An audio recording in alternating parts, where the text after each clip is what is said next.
The Sam and Rose Stein Institute for Research on Aging is committed to advancing lifelong health and well-being through research, professional training, patient care, and community service.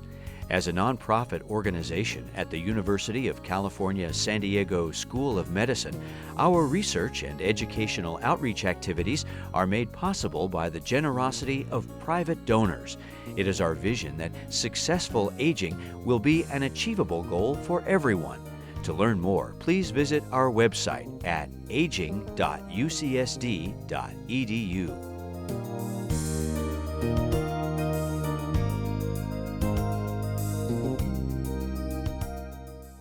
I'm thrilled to be talking to this audience about an age-friendly approach to pain, mood, and mobility. I have no commercial financial relationships to disclose. The funding I have is listed here. So as an extension of Danielle's introduction, my overarching career goals are as follows. I'm a rheumatologist with a research focus and passion on older adults. I'm a clinical investigator focused on improving outcomes that matter most for older adults with chronic musculoskeletal pain. And one of my goals that we're going to talk about today is to develop high-quality, effective, non-pharmacologic interventions that can be feasibly integrated into care for older adults. Today we'll start with speaking about epidemiology of musculoskeletal pain in older adults. We'll talk about behavioral interventions, and then I'd like to give an example of a behavioral intervention our group has developed called Motivate. So as musculoskeletal specialists, it is especially appropriate to focus on the aging population. The National Institute of Aging predicts that a very large increase in disability will be caused by increases in age-related disease, and arthritis and back pain are at the top of that list. As you can imagine, this has enormous implications for social support systems, resources, and our economy. We know that the prevalence of chronic pain varies depending on the location. So in primary care, among individuals age 65 and older, the prevalence of chronic pain is nearly 50%. If we're looking at nursing homes, that prevalence is up to 80%. So it's incredibly common, and we know that aging is a risk factor for chronic musculoskeletal pain. We also know from the literature that pain in later life increases various adverse outcomes. For example, pain is related to falls and fractures, related to depression and anxiety, suicidality, social isolation, sleep disturbance, mobility problems, decreased physical functioning, cognitive deficits, frailty, and spousal distress. So today I'm going to start with a project that is focused on back pain. And the reason I chose back pain is because it's the most common chronic pain condition. It's the second most common reason for an office visit. We know that lifetime prevalence exceeds 80%. And we just learned about the considerable morbidity and potential adverse outcomes related to chronic pain in later life. We also know that pain is costly. Direct and indirect costs exceed $100 billion per year. And in the last 10 to 20 years, diagnostic and therapeutic procedures have skyrocketed for back pain. However, patient outcomes have yet to improve. So we have a lot of work to do in this area. Today, I'll be talking specifically about simultaneously targeting depression. So the combination of pain and depression. And the reason I focus on this is because up to 50% of my patients with chronic pain will have comorbid mental health diagnosis, whether that's depression, anxiety, or PTSD. We also know that both are risk factors for the other onset, resistance to treatment, higher recurrence and severity if either are left untreated. And I will say, as a clinical investigator, I really focus on target populations that I see in my own practice And this particular target population is often refractory and most challenging. And I felt like we had a lot of work to do in this area. So we'll be speaking more about this population. So whenever I think about a complex medical condition like chronic musculoskeletal pain, chronic back pain, where you have multiple contributors that lead to the condition, I always think that the intervention must be informed by a biopsychosocial model. And so here I've listed the bio, the psycho, the social, and I would say that many physicians are trained in the bio aspects. And this concept is not new. This concept and this specific figure comes from a textbook out of a 1970s psychology textbook. But I want to emphasize that this concept has variable uptake among specialties and disciplines. And I find it incredibly important to not forget about the psychosocial aspects of pain as we're working with this population. So I think it's safe to say that we all understand there's an urgent need for effective therapy, and that medications alone and surgery are often less appealing, especially among older adults. And this is for various reasons. These include multimorbidity, so multiple chronic comorbid conditions, polypharmacy, 5 or more medications, frailty, fragmented social support systems. We also have plenty of literature that suggests long-term non-steroidal anti-inflammatories are often contraindicated in older adults, whether it's because of kidney impairments or because of some other contraindication. And we're all living through this opioid epidemic, whether we've personally been affected by adverse events related to opioids. We know that these include altered mental status, potentially falls. It can lead to hospital admission, overdose, and even death. So we have plenty of evidence that now suggests that opioids are not more effective than NSAIDs, Tylenol, ibuprofen, and so forth, for musculoskeletal pain. However, especially in my older adult population, NSAIDs are often contraindicated. So what do we turn to next? So we often turn to the guidelines. The CDC and the American College of Physicians guidelines all suggest that first-line therapy for chronic musculoskeletal pain are really non-pharmacologic behavioral interventions. However, in my practice, what I see is that medications are often first provided. And I think that's because it takes time to talk and counsel about behavioral interventions. Sometimes it's perceived as easier to prescribe a medication than to counsel on behavioral interventions. And as a patient, it's hard to actually do the work of behavioral change. So I want to emphasize that most importantly, patients are asking for something else, not just a medication. When I was finishing up my fellowship at Yale, I received my first grant to understand the biopsychosocial impacts of back pain among older adults. And so I wanted to interview a diverse older population. And so I would drive every week from New Haven, Connecticut into New York, into the Bronx, and I would interview older, diverse patients. And time again, they would say, I don't want another pill. If I go to my doctor, they will give me more medication or send me for surgery, and that's a gamble. I want something else. And so often these patients wouldn't even talk to their doctor about their back pain. They were worried that only medications or surgery would be offered. They wanted some type of self-management, something that they could do for themselves at home.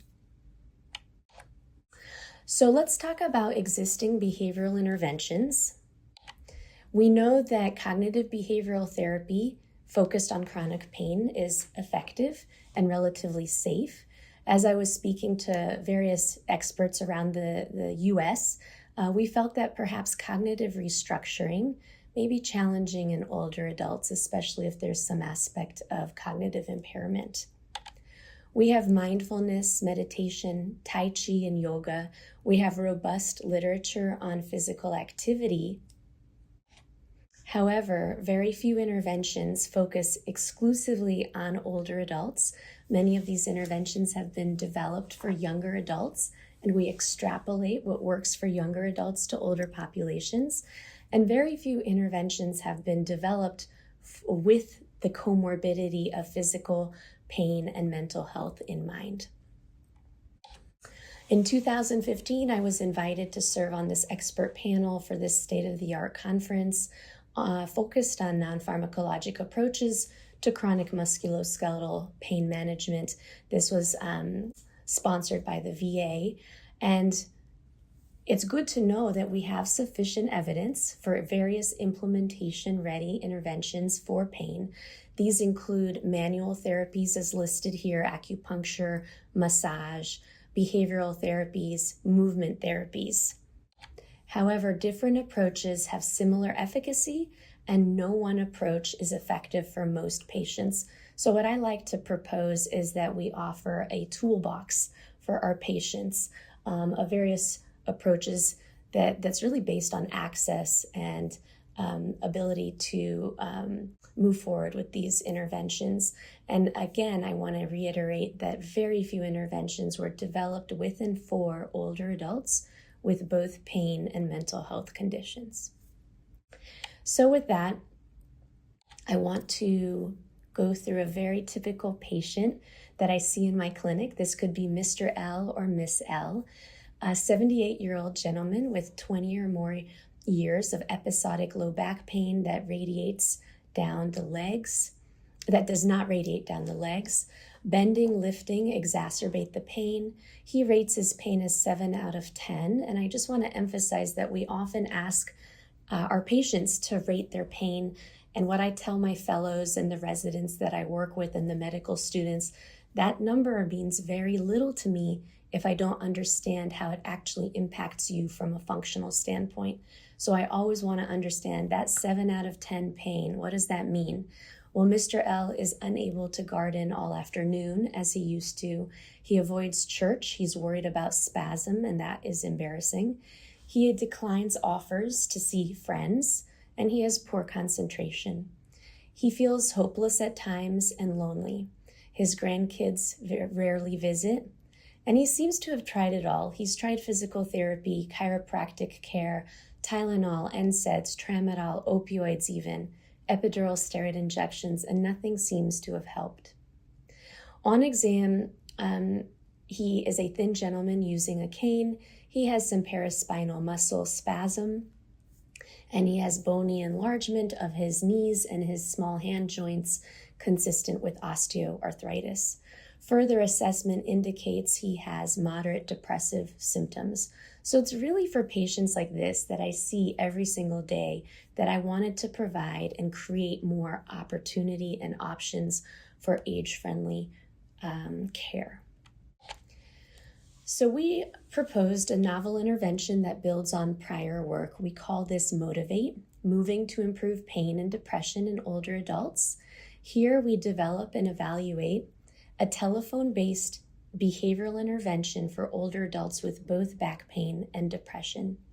This is building on prior work of a similar program that targeted diabetes and depression. Here we are targeting pain and depression. The core components of Motivate are really that behavioral activation, using principles of motivational interviewing, and we'll speak more about that in a moment, and that these goals consistent with values will cross-cut both physical and psychological diagnoses. I really wanted to focus on how older adults are uniquely motivated to make and sustain behavioral change, and this concept of Motivate intervention aligns with the geriatric 5 M's. As I mentioned, I'm passionate about aging and geriatrics, and so I wanted to develop a program that aligns with age-friendly care. Many of you have already heard about the geriatric 4 M's or the geriatric 5 M's. This was developed and introduced by the Institute of Healthcare Improvement and the John A. Hartford Foundation, and really focuses on the 4 M's: mind, mobility, medications, what matters most. And then American Geriatrics Society added the 5th M, which is multi-complexity. And so Motivate, I think, beautifully encompasses all of this.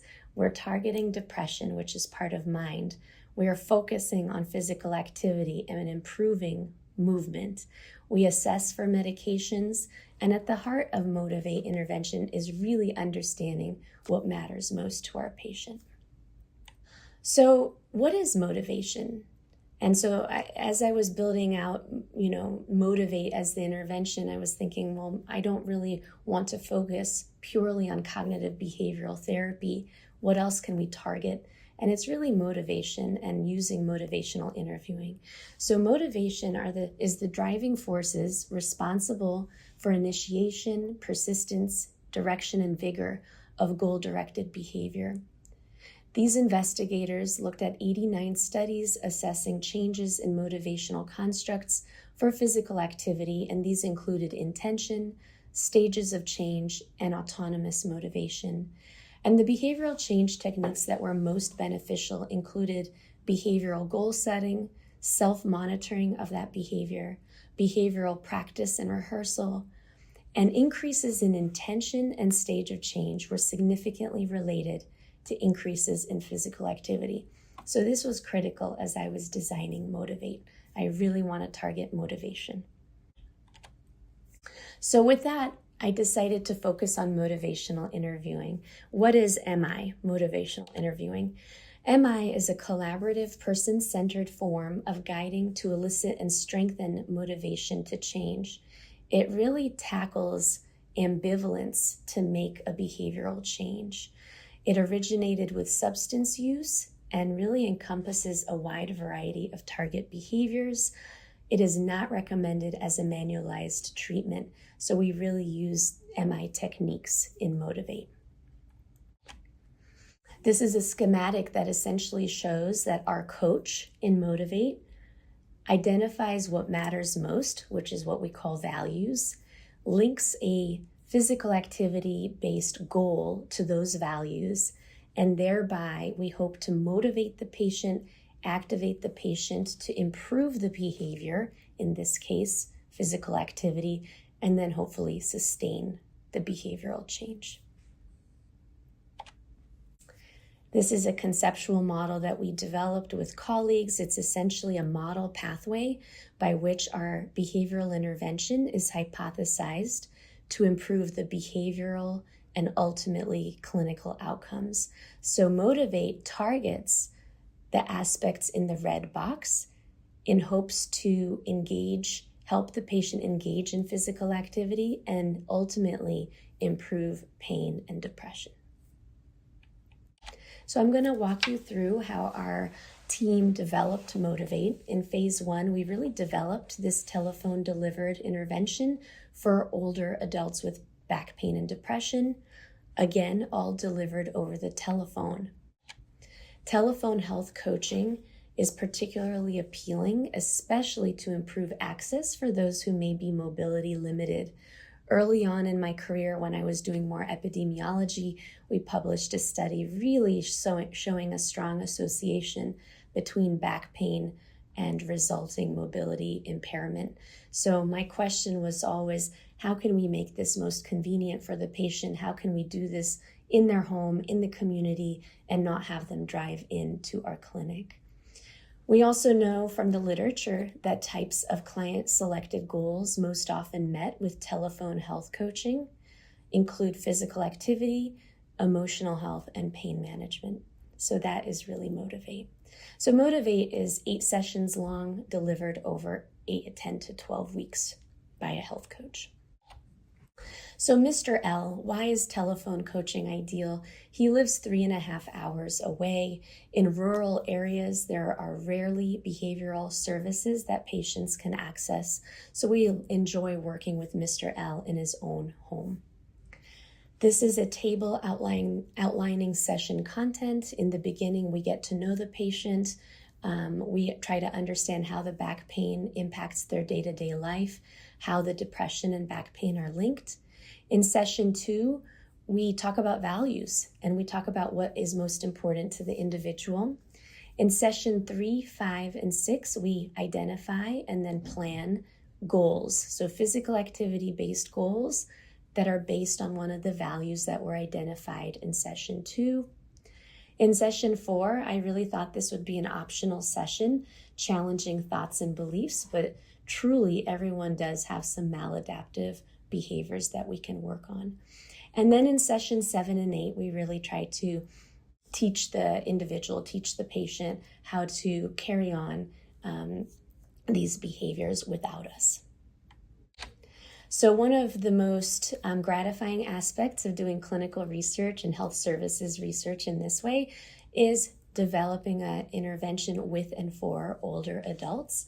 So I really enjoyed working with various stakeholder groups along the way. We identified experts, so physicians, psychologists. We worked with patients, older adults with both pain and depression. And then I worked with other leaders in the field, really developing Motivate with an eye for implementation. We conducted semi-structured interviews using an implementation framework and really targeted the questions in each interview based on our stakeholder group. So when I interviewed patients, I really wanted to understand, is the content that we're presenting to you relevant and understandable? With experts, I wanted to make sure that the outcomes that we're evaluating are most relevant at the appropriate time. In the next phase of developing Motivate, we wanted to do a single arm rollout. So we just wanted to hire the coaches, train them, and then recruit patients and roll the intervention out to know that we can do this and the processes work smoothly. We included men and women over the age of 65.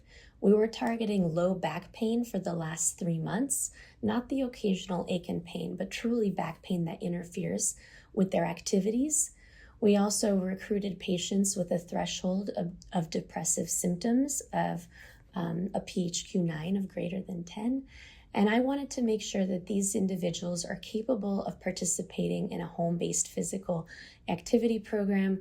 This is so important for me as the PI, knowing that our patients can move through an intervention safely and we have safeguards to make sure that they are safe throughout. We excluded individuals without a telephone or uncorrected hearing or visual impairment with moderate to severe cognitive impairment. If they were dependent on a wheelchair and were not able to ambulate, we also excluded these individuals. So all of these exclusion criteria were carefully thought through from the perspective of safety. If a patient had very severe psychiatric illness, we really encouraged them to pursue evidence-based management rather than this behavioral program. So the outcomes at this phase 2 included feasibility. Can we recruit? Can we carry out the intervention? We mailed out pedometers to the patient. Can they use the pedometer and capture steps? Other outcomes of interest for me are pain interference, physical function, and depressive symptoms. I won't belabor this point on secondary outcomes, but I think it's really critical for anyone who is pursuing research in pain and aging to consider other outcomes that are most relevant to this population. So it's not just pain and depression. We're talking about self-efficacy. We're thinking about social isolation and social functioning and other aspects of quality of life, including sleep. We're thinking about psychological resilience. So there's a lot of other secondary outcomes that I'm measuring with interventions like this. This is a schematic that shows how the intervention rolls out. The health coach works with a patient over the 1 through 8 sessions, and in the background we have a research team assessing these outcomes over time.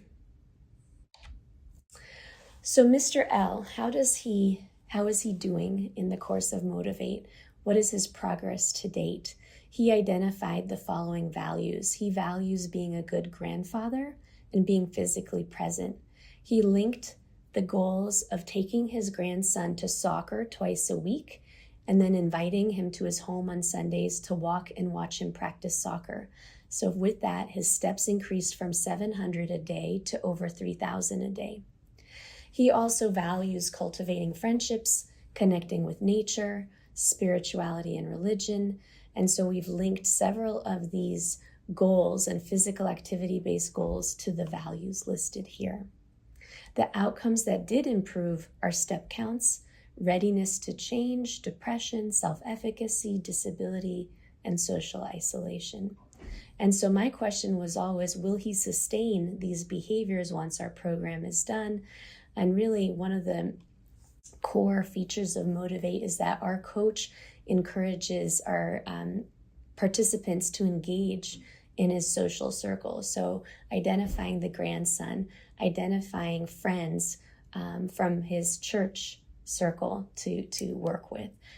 These are the ways that we can sustain and promote behavioral change over the long term.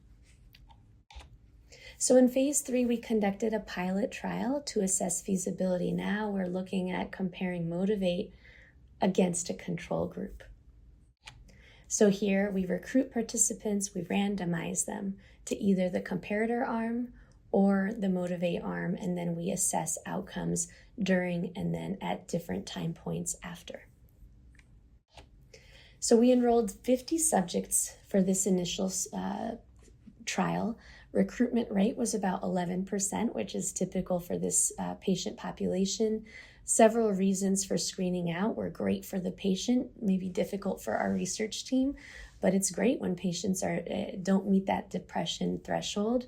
Some were too active, and many had multiple comorbidities and were not able to devote the time to this intervention. These are our baseline characteristics. Our average age was 71 years old. The data I'm presenting here are from a VA in Dallas.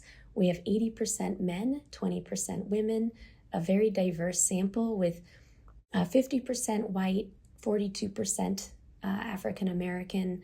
Many of them lived about 30 miles away from the local facility, so it's wonderful that we could deliver this over the telephone. They never had to come in.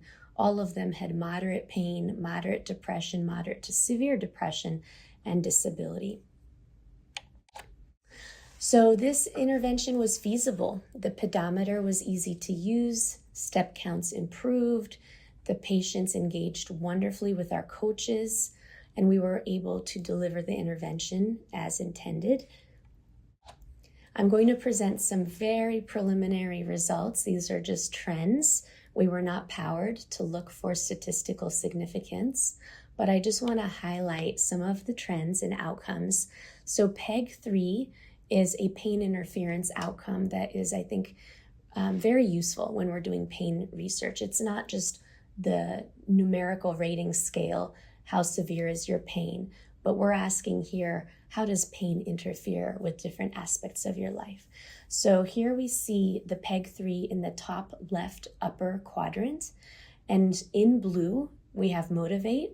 In orange we have the control group, and you see that they start roughly at the same PEG-3 score, and you see that the PEG-3 score improves more relative to the control group at the end assessment. You see a similar trend in the depressive symptoms score, PHQ-9, where the Motivate, the active arm, improves more so than the control arm. You see the same trend with disability, with the Roland Morris disability, as well as the PROMIS physical function. As I mentioned before, I'm also interested in self-efficacy, in psychological resilience, in pain stage of change, in social isolation and sleep. And so all of these scores improved in the same direction for Motivate. And so this was all very promising data. And based on these preliminary results, our team applied for the next stage of evaluation. So we are currently actually recruiting for the large-scale randomized controlled trial. This is a fully powered trial, a hybrid type 1 effectiveness implementation trial where we're recruiting 260 patients in Dallas and Houston. We now expanded from back pain to all musculoskeletal pain, and we continue to evaluate depressive symptoms. I asked the question, can we capture steps, pain, and mood using technology? So we're in the process of developing that. We're also evaluating what works well and what doesn't work as well in an implementation process aim. And then lastly, we're doing a budget impact analysis. So based on the pilot trial, we now have a very pretty table that highlights all of the outcomes we're interested in evaluating, many of which we've already discussed. And I just want to highlight a couple of pages from our intervention manual where we emphasize social support and sustainability. And I think it's really important for this group, especially, when we change a behavior, especially if we try to enhance physical activity, how can we sustain that over time? And I think it's really important to engage someone in your home environment, in your community, whether it's a significant other or spouse, whether it's family, whether it's caregivers, friends, someone in your community. Identifying those individuals really helps us sustain behavior over time. As I mentioned, I'm very careful about safety. So one thing that we've learned in pain research, in physical activity research, in research that involves older adults, when we ask patients to move more, we're also at higher risk for falls. So that's something that I really emphasize with my patients, importance of fall prevention and just really being mindful of increasing mobility in a safe way. Because we're recruiting a population that has depressive symptoms, we also have very strict protocols around suicide assessment and screening. So this is one of my last slides here. I just want to emphasize, one of the most gratifying aspects of doing this kind of research is the continuous partnership with patients as we develop an intervention with and for older adults.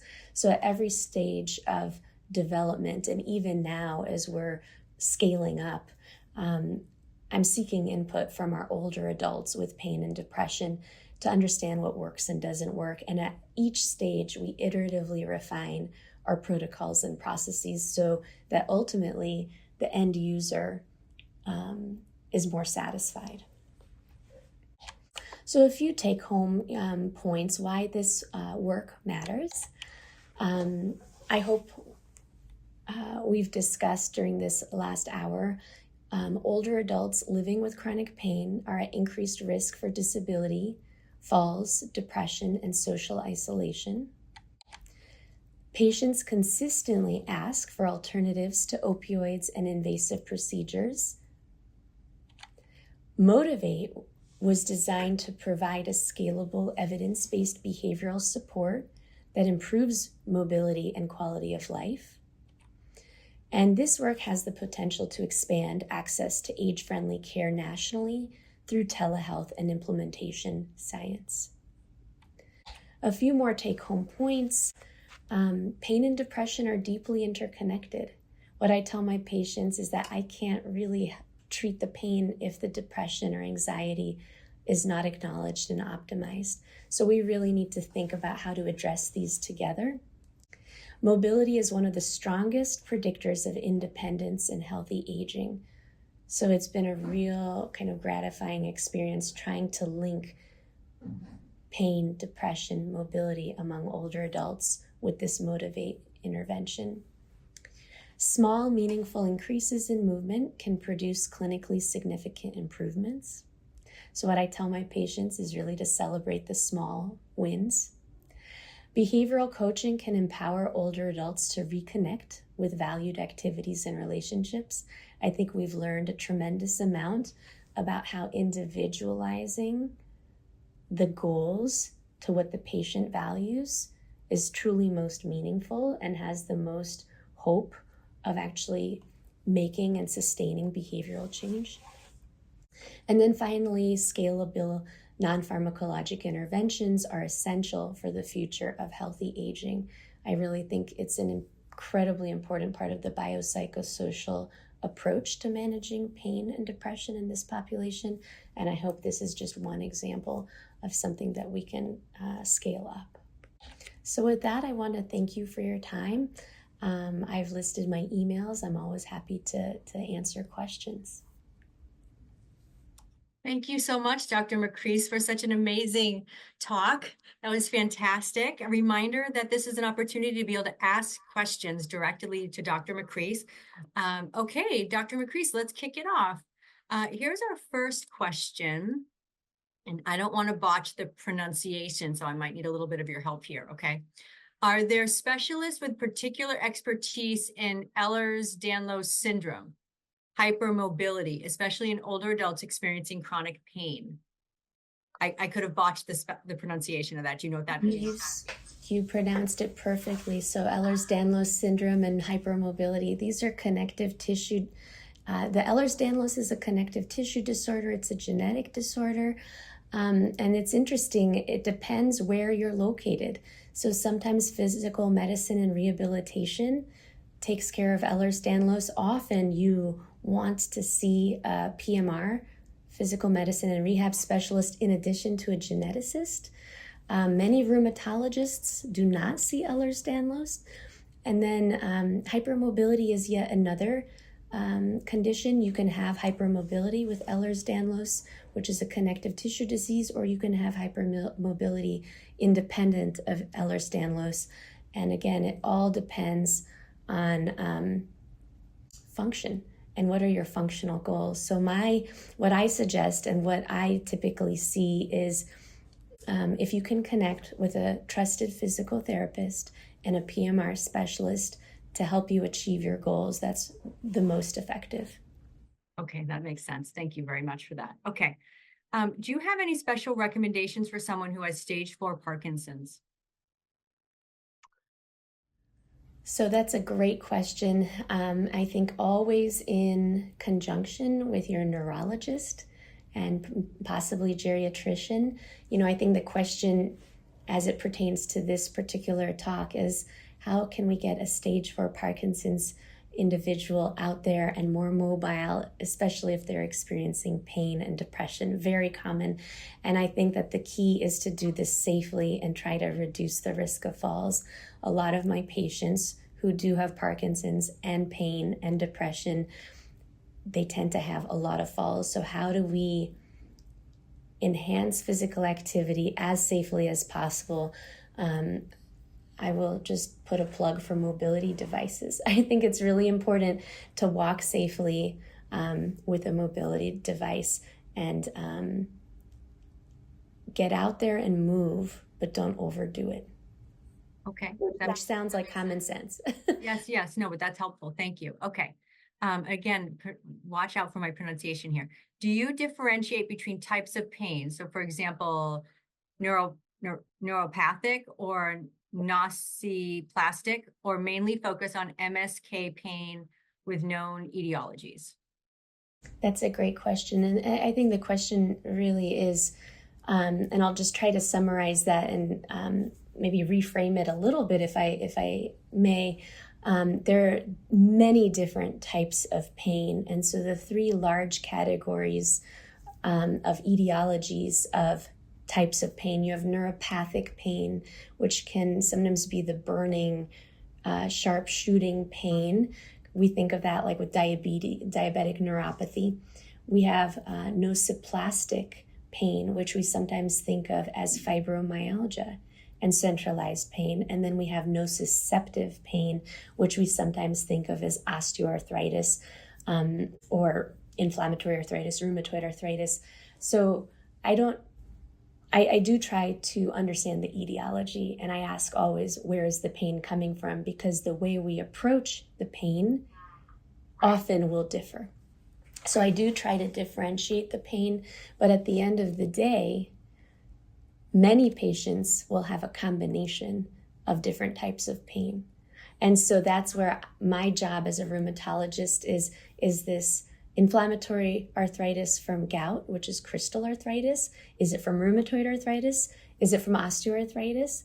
And then in the background, you have neuropathic pain from diabetes. So there's so many different types of pain. At the end of the day, we want to understand that and target what's targetable, but then also encourage physical activity regardless. Okay, that makes sense. Okay. Calcific tendonitis. What's the mechanism of action? Are there dietary or supplemental approaches for redirecting the out of sync homeostatic mechanism of tendon health, BMD? That's also a good question. A little different, but a lot of my patients do have calcific tendonitis, and it's a little unclear sometimes what causes it, whether there was a prior injury that predisposes someone to the pain related to calcific tendonitis. I'm not aware of specific diets that can modify this. Again, my go-to is referring to physical therapy. Sometimes we do injections, corticosteroid injections. Okay. Okay, so here's another question on neuropathy. I bet you see a lot of people with neuropathy. Do you have recommendations for treating neuropathy when doctors keep prescribing medications for pain and symptoms versus finding and treating the root cause? Neuropathic pain is incredibly challenging, there's no question, and it is helpful to know, is it related to diabetes? Is it related to impingement? And again, the approach to treating impingement is very different than diabetic neuropathy. So if it's impingement, and let's say you have radicular pain radiates down your arm and there's something that could be released surgically, we certainly try that. And then I just want to emphasize the importance of movement and physical activity and finding a trusted physical therapy. So your physicians might be attempting and trialing different medications, but I would absolutely continue to work with PT for several reasons, to maintain range of motion and mobility, strength. And by doing so, you actually protect the surrounding joints and areas. Okay, so sometimes it's difficult to promote physical activity when patients have quite a lot of pain related to osteoarthritis. How do you navigate that? So this is kind of a catch-22, something that I see often in my clinic.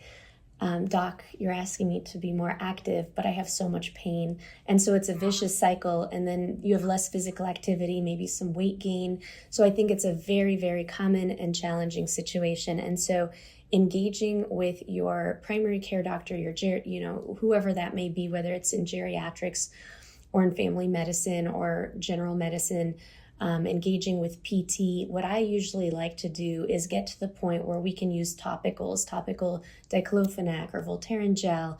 Maybe we've done some intra-articular steroid injections, something to relieve the acute pain and allow the person to engage just a little in physical activity. And when you start engaging even a little in physical activity, you see the benefits and it starts to spiral in a positive direction. And then actually more physical activity, better sleep, slightly less pain. And I think the message here is that in nearly all situations, physical activity is encouraged. We don't want you to be laying in bed. Right. Okay. Speaking of that, are physical therapists included on the Motivate team? We don't have physical therapists. Our coaches are not part of are not physical therapists. They certainly could be, but physical therapists are really tough to find sometimes.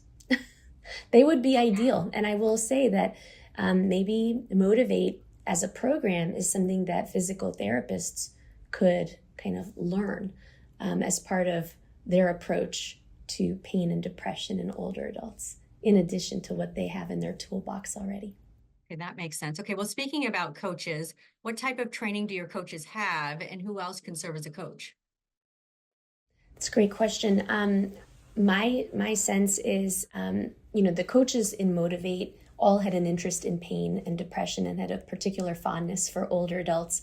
I hired them, so that was my prerequisite. And so I will say they had specific training in motivational interviewing. I will say I have worked with psychiatrists, psychologists, and then research staff. And my sense, if an individual has a genuine interest in getting to know the older adult and what they value and helping them get more mobile, that's what it takes, along with, some formal training in the intervention itself. Okay, that makes sense. Okay. Another question here. What are the next steps for your program and where would you like it to go? Are there plans to get this into the community? So that would be a dream. Right now, I'm in the process of finishing up our fully powered trial. We'll see what the outcomes show, but we are doing a budget impact analysis so we can take it to leadership to hopefully scale up to every facility. When I'm thinking of the VA, this would be to every VA facility, but I think a program like Motivate could work beautifully in the community if there's a champion, even at like a YMCA, JCC, at a community organization. So I would love to chat more if anyone has ideas of where this might fit in their local community. That's great. I think that would, the more people you can impact, the better, right? Yes. Okay, another question. What are your thoughts about chiropractors? Is it safe or effective for chronic pain? I think it really depends what kind of chronic pain.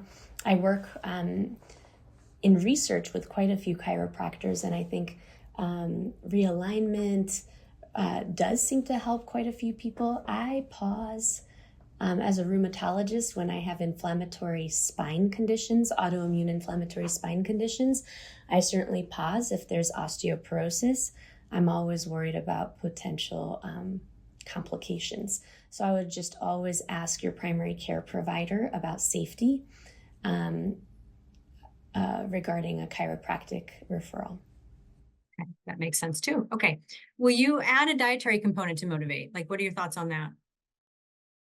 It's such a good question, because truly lifestyle changes and behavioral changes are not just physical activity. It is often nutrition and what we fuel ourselves with.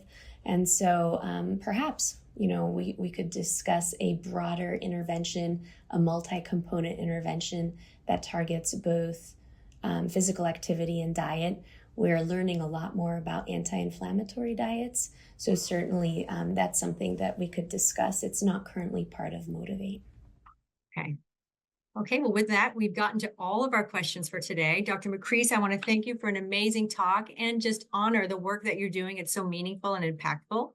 And we're really lucky that you have decided to move to San Diego and be part of the VA and UCSD here. So with that, I'd like to thank everybody for attending today. If you'd like to learn more about the work we do at the Stein Institute, you can find us at aging.ucsd.edu. And if you'd like to support our campaign, you can find it there as well. So with that, thanks everybody for being here today. Again, thank you, Dr. Makris, for your time and effort that you put into today. It was great to have you. Thank you so much.